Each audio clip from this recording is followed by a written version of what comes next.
El problema empieza diciéndonos que Júpiter es un planeta gaseoso, formado principalmente por hidrógeno y helio, y suponiendo que debido a las bajas temperaturas se produce la condensación de un gas desconocido que posee una densidad 10 veces mayor a la del hidrógeno líquido y se acumula de tal forma que llega a tener una profundidad de 3 metros en su punto más bajo.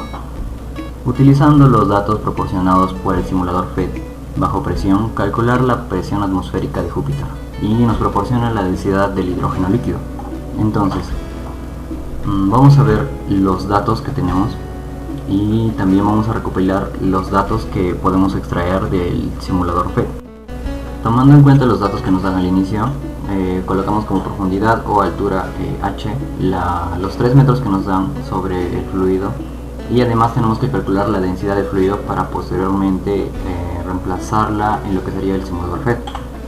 Empezando por la resolución, y para calcular la densidad del fluido utilizaremos la densidad referencial que nos dan con respecto al hidrógeno líquido. Nos dice que sería 10 veces mayor la densidad de este fluido a la del hidrógeno líquido, por lo que multiplicaríamos 10 por 70,8 kilogramos por metro cúbico y así obtendríamos 708 kilogramos por metro cúbico, que sería la densidad de este fluido desconocido. Entonces ahora, ya que tenemos la densidad, podemos ir al simulador FET para reemplazar este dato. Una vez estemos dentro del simulador FET, lo que vamos a hacer es colocar la densidad que ya habíamos hallado en esa parte de la densidad del fluido, 708 kilogramos sobre metro cúbico, y aparte vamos a calcular, nos va a brindar el simulador la gravedad de Júpiter, que sería 24.9 metros por segundo cuadrado. Entonces esta gravedad la vamos a considerar dentro de nuestros datos para seguir resolviendo el problema. Y en cuanto a unidades, lo vamos a dejar en métrico para que nos lo dé en kilopascales. Vamos a colocar la cuadrícula para ver el nivel el espesor o la profundidad del líquido. Y como recordamos, en nuestro problema nos decía 3 metros, por lo que vamos a llenarlo al tope. Y ahora vamos a colocar un medidor de presión en el punto más bajo para tomar en cuenta los 3 metros. Entonces tomamos este dato como la presión absoluta en Júpiter de este líquido, y entonces ya podemos regresar con estos datos para terminar de resolver el problema.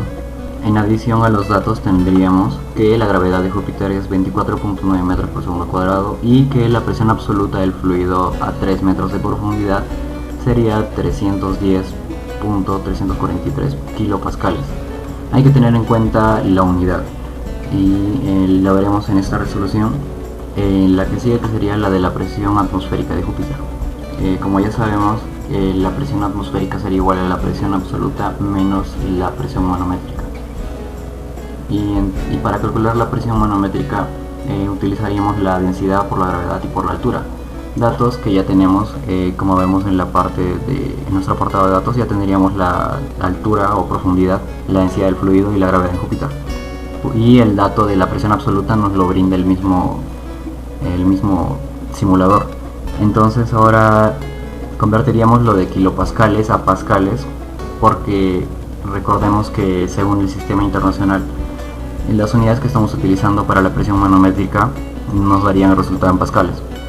Entonces para operar de manera correcta, lo dejamos en pascales, si no restaríamos kilopascales menos pascales y nos saldría una presión negativa.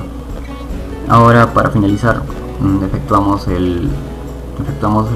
los datos que tenemos y obtenemos que la presión atmosférica en Júpiter sería de 257.455,4 pascales.